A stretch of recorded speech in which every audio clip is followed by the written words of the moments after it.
I'm recreating the cabinet from Total Nuclear Annihilation, but the actual playfield I'm gonna come up with custom. That's gonna be one of my big projects for this season. But I'm not even picking a theme yet. I'm just working on the rough outline at this point. Well, I do a Bedrock server. Not at this time. I am not ready to take that on because it's Bedrock servers have a lot of weird stuff about them still. It's just easier for me to stick with Java. Honestly, I'm pretty overextended in general, and so that's part of the point of hiring Yurgi to help me with this stuff, is that I want to focus on the core creative work I do and less on day-to-day operations stuff. I already said hi to Tango earlier, so I don't need to greet him again. But yeah, so I am super excited. Yurgi's designed a bunch of like weird Minecraft command block mini games and things like that in the past, and has been a great team member on my moderation staff now for basically since the moderation staff existed. She was one of the first people hired, and so I am super excited that she's going to be taking on a more creative role running at first what we're calling the Vanillish server, because like the flagship server that I run that's like based on HermitCraft is kind of a pure vanilla jar. But some people wanted to have a server that had like things like the armor stands data pack and a few other things. So we're doing a server that's not quite a modded server. We have an experimental server we're doing like mods on, but a server where we can run a few data packs like no Enderman griefing and armor stands and, you know, all that sort of stuff. And Yurgi's going to be creative lead on that, get feedback from the community about what data packs to use. It's going to be fun.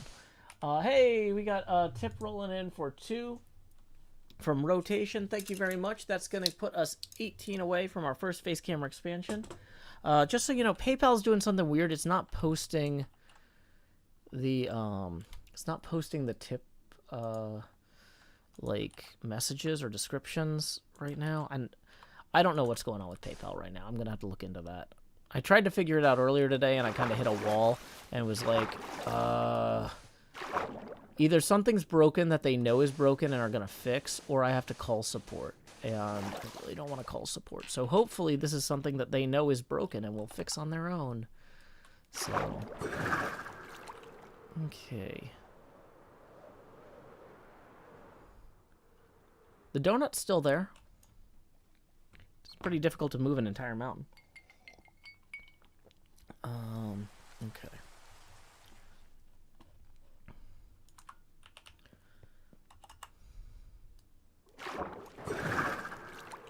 Cavman says pure vanilla is the easiest and probably most inclusive way to run a server, but slightly datas or lightly modded servers can be fun. Yeah, that's the thing, is there's a lot of folks who just really want that lightly modded experience. And so that's why I'm adding this Vanillish server to the roster. Because right now the 4 servers I run are, I have a creative mode snapshot server called the Creative Snapshot Temp World, and every time a new snapshot jar comes out, I delete the world and it starts over. So that's like just a place for people to play with new features, not a thing where they would build or get a world download at the end or anything. We've got the flagship vanilla SMP server, which is called Deep Slate 9. And let's see, we've got the experimental server. We've got a few mods on that one, which is the point of the experimental server, to experiment with new technology. And then we've got the Everstorm server, which is what I consider kind of an interesting kind of playground server. It resets every 3 to 4 weeks, and basically the core concept is it's a hardcore world where the weather cycle is turned off. It's called the Everstorm server because it's continuously in a thunder and lightning storm in hardcore mode, and so people will go see what kind of stuff, what can they build before they die in that. And then we post obituaries in the community newsletter every week from the Everstorm server. And I'm doing some kind of different game rules and different stuff each time. Deep Slate 9 is Deep Slate 9 named after the Star Trek series. NJ Coffee Junkie came up with that. You're gonna have to ask her at our birthday party stream, which is gonna start. Well, actually, she's technically streaming now, but we're gonna raid her in 48 minutes. No, 38 minutes. Wow. I better get a move on here. So, yeah, the Everstorm server. George Harris says sounds both fun and frustrating. Well, the idea is that, because it's a hardcore server that resets every 3 to 4 weeks, you can go in there and see how far you can get. And, sometimes you might do well, sometimes you might not. But I can also experiment with like server-side mods briefly. So let's say that I have a new server-side mod that I wanted to test out, right? I could install it on the Everstorm server and then see how it impacts gameplay for the folks who play for that 3 to 4 weeks, but I'm not committed to having it on for a full season,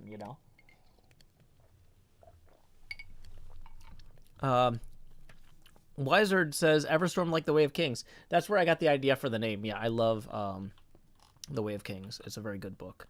Well, or I don't know. It's a very enjoyable book to people with my mindset. I think it's such a weird book that there's a lot of people that might not like it. So I'm not going to tell you it's a perfect novel or anything. But I really enjoy The Way of Kings. And if you do too, then awesome. But yeah. Brandon Sanderson makes a lot of very interesting choices with his writing that I feel like might hamper his ability to have broader appeal. But for the folks that it resonates with, it's like, oh man, this is the best. Please don't yell in all caps there, Scarlett. I'm glad you're enthusiastic, but take a second to read the rules, please. T. Can I not? But yeah. Kimberly Wright says, I can't conceive of somebody not liking Brian Sanderson. It doesn't compute. Well, the thing is that the more niche something is, a lot of times the more it'll resonate with the particular audience for it. But part of what makes something niche is that it's not for everybody, So, like, the reasons you like the Stormlight books so much are like, oh, he does all these things that no one else does. And some people are going to be like, yeah, there's a reason no one else does them. And other people are like, why doesn't everybody do this? Oh my gosh. Right? Howdy, old prod. So yeah. Brandon Sanderson is definitely a little bit niche. But yeah, I'm a big fan of Pat Rothfuss myself. We actually had him on stream to promote his charity a few months back. That was really fun. Sanderson gets really into complex magic systems, and he also writes extremely long books. So if you don't like a whole bunch of magic systems and very long books, you're not going to like them. I'm just going to be honest. Like, there's some people who are like, nah, man, just give me Hemingway, It's like 120 pages of a guy in a boat, and it's still too long. But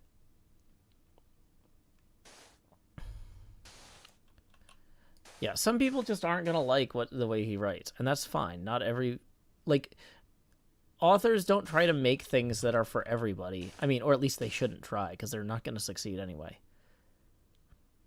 Frozen Weevil says, I don't really like the type of magic he writes. It doesn't have to really make sense. It's fantasy. Yeah, that's the thing. So Sanderson writes his fantasy almost like it's science fiction, where everything has very elaborate systems that have to be internally consistent.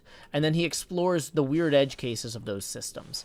And that's like a very engineering, sci-fi heavy approach to magic.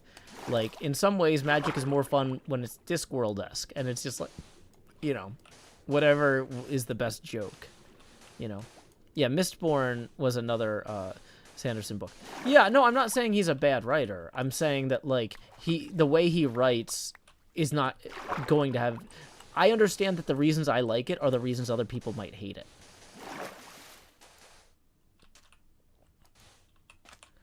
Wizards of Doc says, while I prefer that kind of internal consistency, a lot of what he writes is too dark for my current mental health state. Yeah, that's totally fair. You know, you gotta kind of figure out where you are and what you're looking for.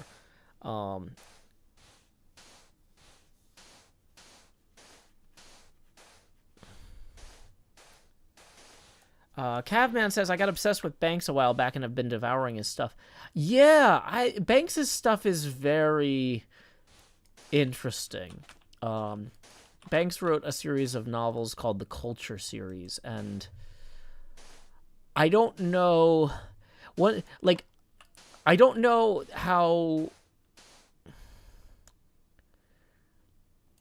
I'm bad at evaluating whether or not something is good, for the most part. I can usually tell, is this interesting to me in a way that will make it less interesting to other people? Is whatever I love about this likely to make other people kind of like, why would someone write this, right? And I feel like Banks, obviously, you know, he's well recognized in the sci-fi community, but, like, I don't think that I would say his work has universal or broad appeal. Like...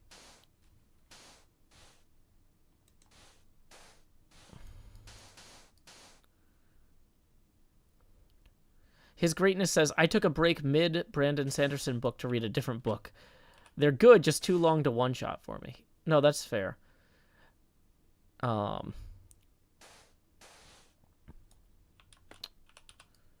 Warbreaker was, I think, the first Brandon Sanderson book I read, and I really liked it. It stands on its own pretty well. It's relatively short compared to a lot of his books, but there are, like... There's some, like, uncomfortable, like, forced marriage stuff in there. So it's not going to be for everybody. Or, I don't know if it's a forced marriage. It's like an arranged marriage. But there's some uncomfortable newlywed scenes, let's say, in there. That, you know, if you're fine with that, you're fine with that. But if you're like, I mean, it was definitely, when I was reading, I was like, oh, this is kind of uncomfortable. Like, I don't know that it wasn't like, it wasn't to the point where I was like, okay, I have to put this down. But I was just kind of like, okay. That was the only thing in there that I was kind of like, I mean, I guess if you're trying to, you know, make it clear that arranged marriages are not so good, you know, you're making that point in a way that's not necessarily gratuitous, but it's, like, awkward.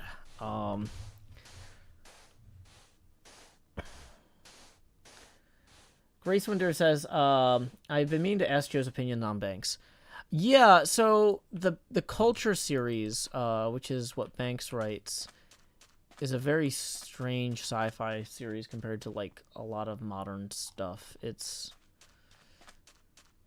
Server's gonna restart in 1 minute, so it's a bad time to do anything risky.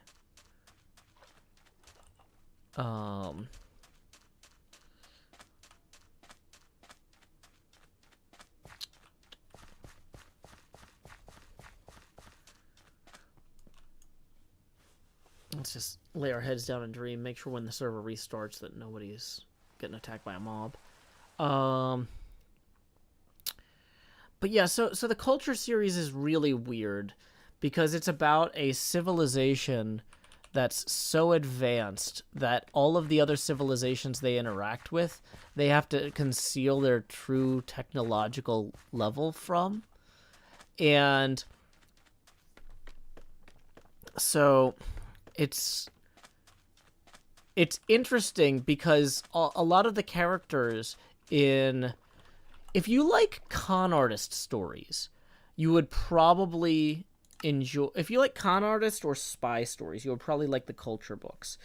Because the premise is that there's this society that's so advanced that every other society they interact with, for the most part, they have to conceal their tech level. And so they have to pretend that they're only, like, slightly more advanced than the people they're interacting with, but they're constantly, like... You know, like, so it's one of those things, like, the people they're interacting with know, like, oh, yeah, these guys have some cool tech. But it's like, no, no, no. These people are basically gods, but they're pretending that they only have cool tech, if that makes any sense. But the thing is, they do have real constraints, too. Some of their constraints are ethical because they're trying not to break the other societies that they interact with.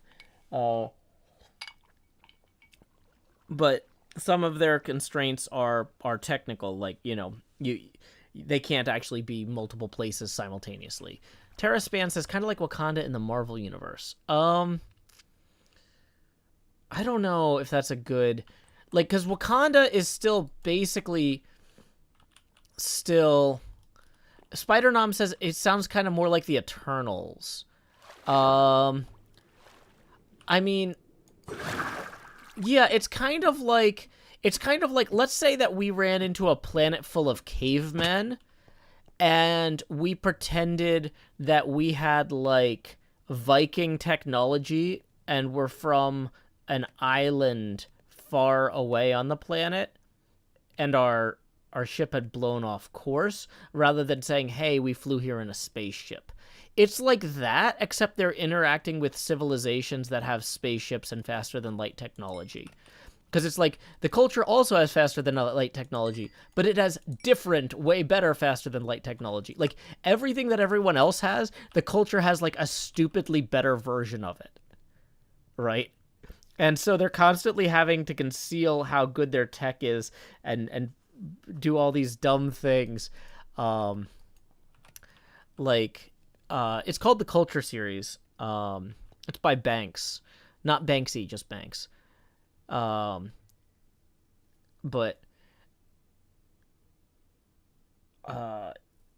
this reminds me, my friend and I were writing a story once about like a god who was pretending to be a normal person. And like the problem is when you have a character that's like a god and they're pretending to be immortal, they don't actually know what the real limitations of mortals are because they've never actually been one. And so one of the jokes we had was that in the story, the god was on an escalator and the escalator broke down.